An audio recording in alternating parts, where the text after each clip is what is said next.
Le Seigneur soit avec vous. Évangile de Jésus-Christ selon saint Jean. En ce temps-là, Jésus disait à ses disciples, « Quand viendra le défenseur que je vous enverrai d'auprès du Père, lui, l'Esprit de vérité qui procède du Père, il rendra témoignage en ma faveur. Et vous aussi, vous allez rendre témoignage, car vous êtes avec moi depuis le commencement. Je vous parle ainsi, pour que vous ne soyez pas scandalisés. On vous exclura des assemblées. Bien plus, l'heure vient où tous ceux qui vous tueront s'imagineront qu'ils rendent un culte à Dieu. Ils feront cela parce qu'ils n'ont connu ni le Père ni moi. Eh bien, voici pourquoi je vous dis cela. Quand l'heure sera venue, vous vous souviendrez que je vous l'avais dit. Acclamons la parole de Dieu. Quelle splendide promesse!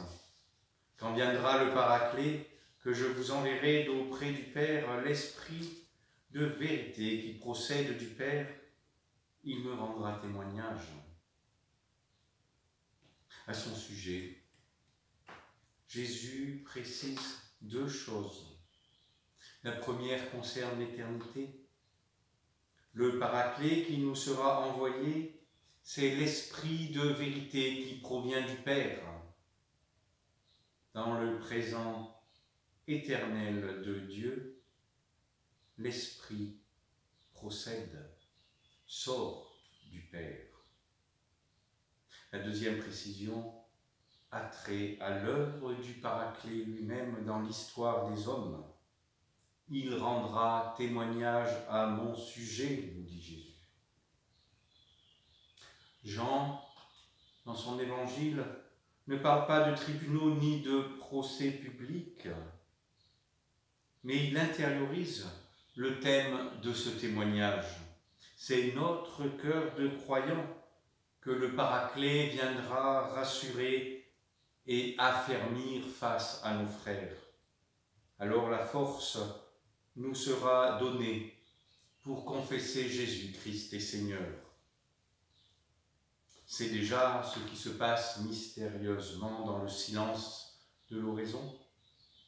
Le Paraclet, dans notre cœur, prend la défense de Jésus face aux suggestions du doute et du refus qui sont à nous, la trace du monde, face aux réductions et aux déformations de son message, face aux lassitudes de notre amour et aux timidités de notre espérance qui effacent progressivement son visage et qui assombrissent le rayonnement de sa gloire.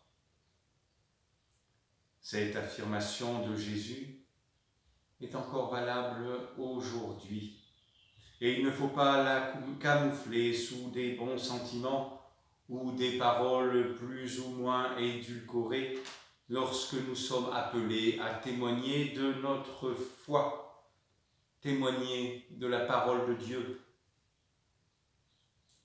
La paix de Dieu n'exclut pas les problèmes du monde dans la vie du chrétien, mais elle offre la paix du cœur au sein même des événements les plus durs et les plus douloureux.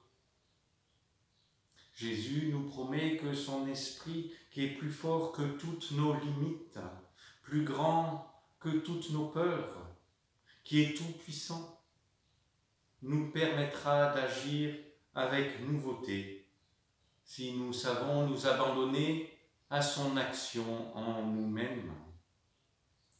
L'esprit que nous promet Jésus est une aventure spirituelle de renaissance perpétuelle, une fête de l'éternel commencement de notre engendrement à une vie nouvelle, aux côtés du Père, fortifié dans l'esprit des ici-bas. Amen.